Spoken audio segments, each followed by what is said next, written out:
I pledge allegiance to the flag of the United States of America and to the republic for which it stands, one nation, under God, indivisible, with liberty and justice for all.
According to Wikipedia, Native Americans in the United States have been a part of major military engagements throughout the history of the United States.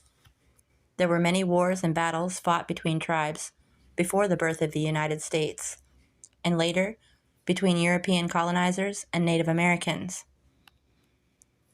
Native Americans participated in many of the wars of the United States, such as the French and Indian War, the Revolutionary War, the War of 1812, the Civil War, World War I, World War II, and the Vietnam War. Over time, there have been many different names used to refer to the indigenous people of North America, such as Indian, Indigenous, Native American, Native, etc. The specific names of tribes or groups such as Cherokee, Navajo, or Shawnee are preferable. For the sake of clarity in this article, the name Native or Native American will be used, unless from a direct quote.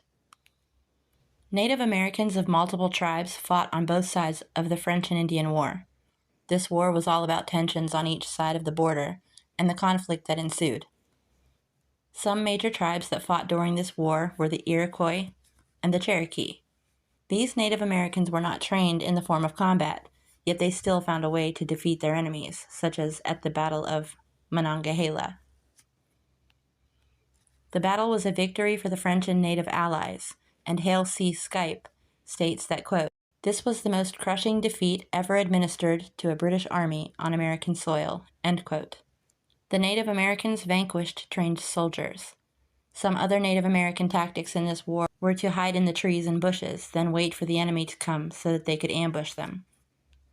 After a battle, these people would also go and scalp the enemy and sometimes steal whatever was found on the bodies. Though many of these Native Americans were fighting for the correct cause, many individuals were very hostile towards them, such as the Shupp's Mill Massacre. This hostile massacre took place when Native Americans were helping refugees look after their livestock. Many were killed and the rest of the natives retreated. The war ended with the Treaty of Paris and greatly influenced the Revolutionary War because of the continuous dispute about borders after the treaty was signed. During the Revolutionary War, both the early American colonists and the British wanted natives on their side. Some, like Abenakis, were persuaded not by a, quote, cause that was not their own, end quote, but by which side would provide them with, quote, provisions. In the South, along the Mississippi River in the area of Natchez, the Choctaws and Chickasaws became allies of the British. Those tribes agreed to pressure the colonists to stay loyal to Britain, in return for goods given to them by the British. Later in the war, the agreement fell apart as Britain reneged on their end of the deal, and the tribes began pillaging settlers for their own interests.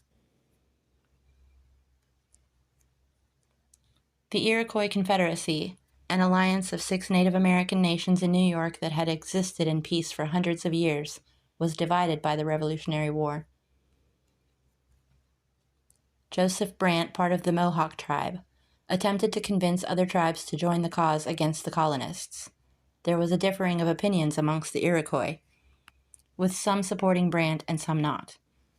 While 4 of the tribes sided with the British, largely because of promises from the Crown that tribal land would be preserved, the Oneidas and the Tuscaroras sided with the colonists.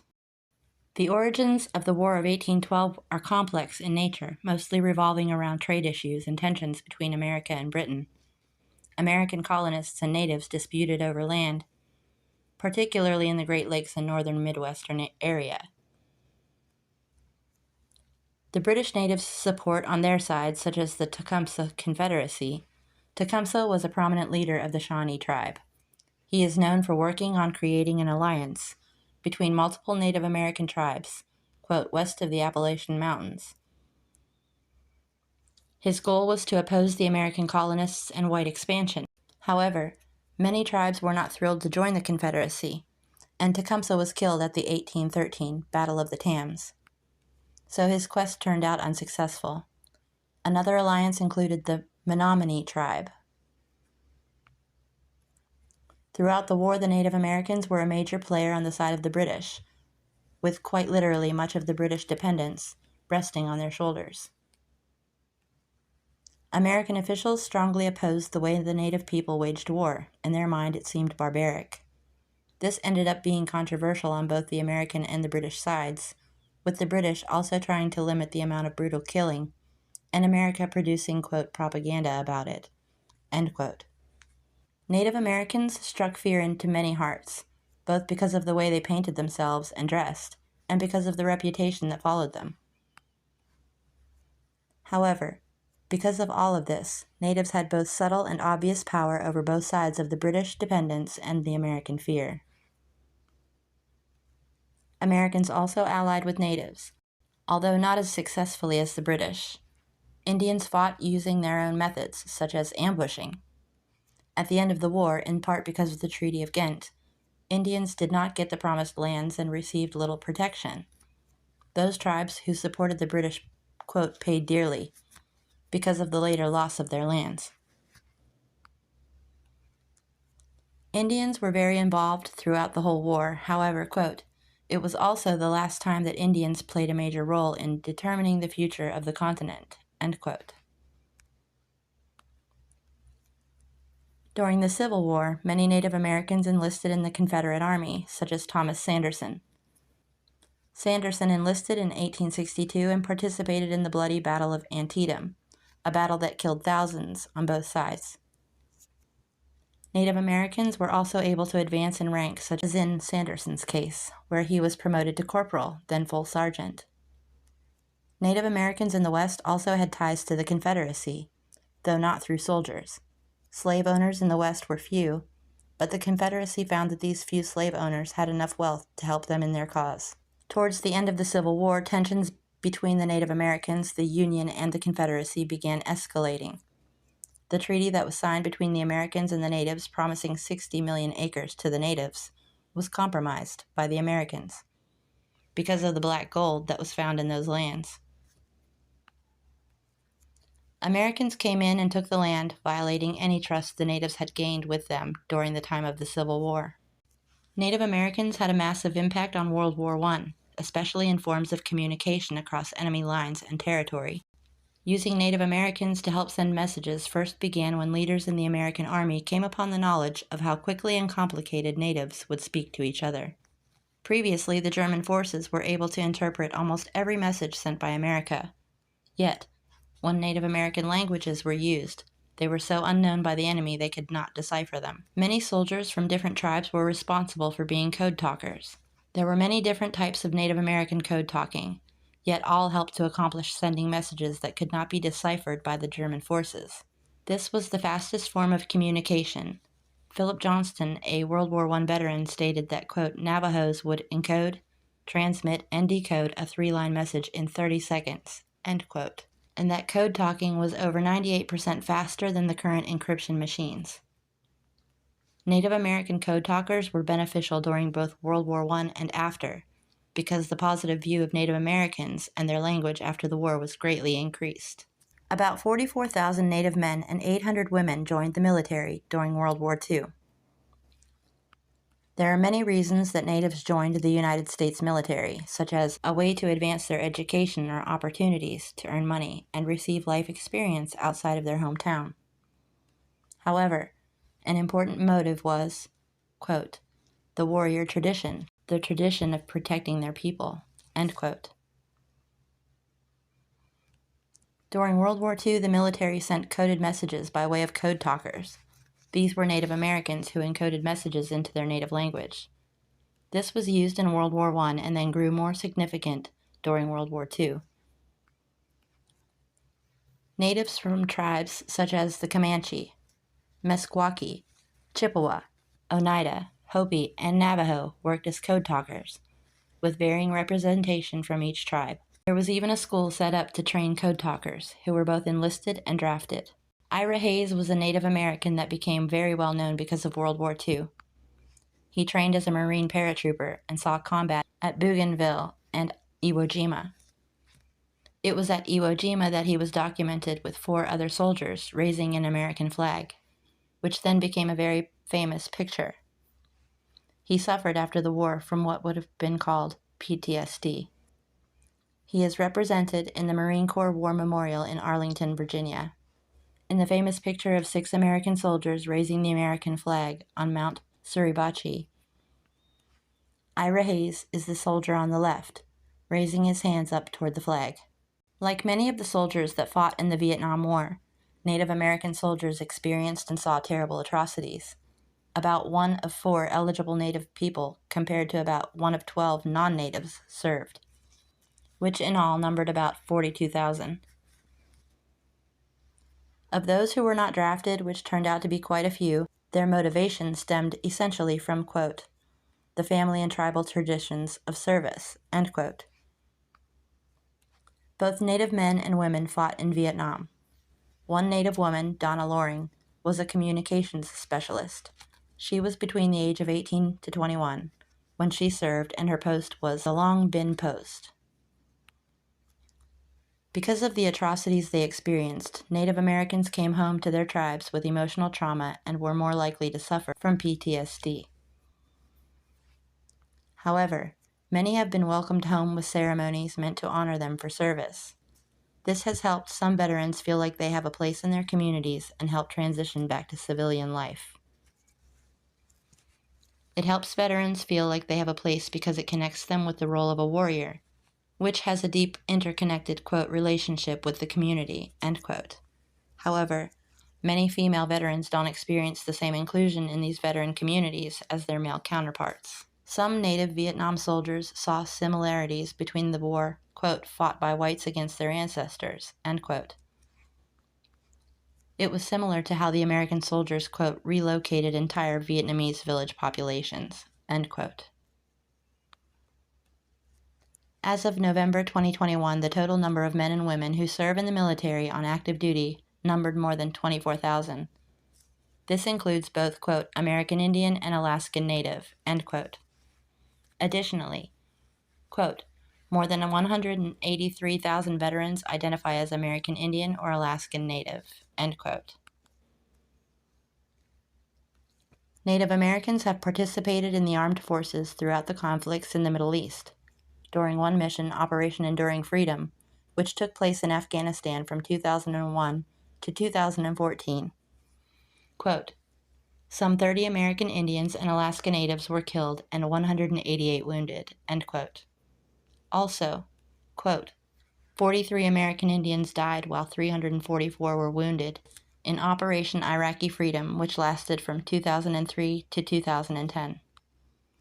Some specific units had some of the, quote, highest proportion of American Indians, end quote, such as the 120th Engineer Combat Battalion at 20%.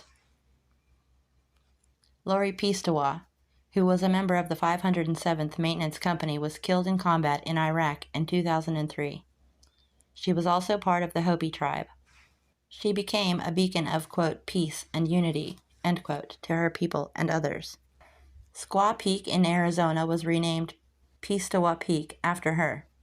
There is also an annual event which is named in memory of her. Lori Pistawa National Native American Games. In September 2004, the 120th Engineer Combat Battalion received permission to help organize an official powwow. This occurred in Iraq. Soldiers, both native and non-native, participated in traditional Native American games. They even made a drum from an old oil drum. This powwow was the, quote, first one ever known to be a full-blown powwow in a combat zone, end quote. The National Museum of the American Indian opened on September 21st, 2004. It is part of the Smithsonian Institute.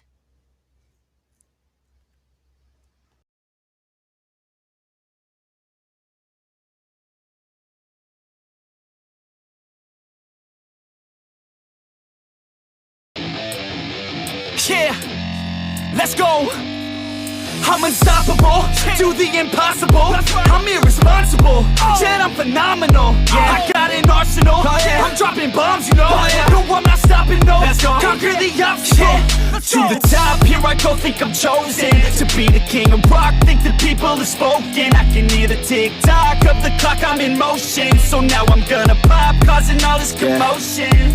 Yeah, sometimes I think that I'm unstoppable. Yeah, ready to go, man, lock and load. That's right, I swear to God that I could drop it, bro. Yeah, I got a shot and I ain't stopping, no. That's how I know that I'm unstoppable.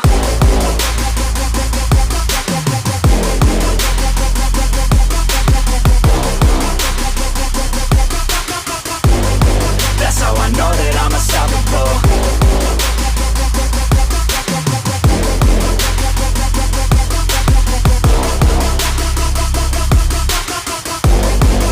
Yeah, let's go. I don't care what they all say. That's right, I'ma do this thing my way. Let's go. Been grinding hard on it all day. Okay, we work hard, then we all play. Yeah, I'm addicted to the grind, man. That's right, so I refuse to waste time, man.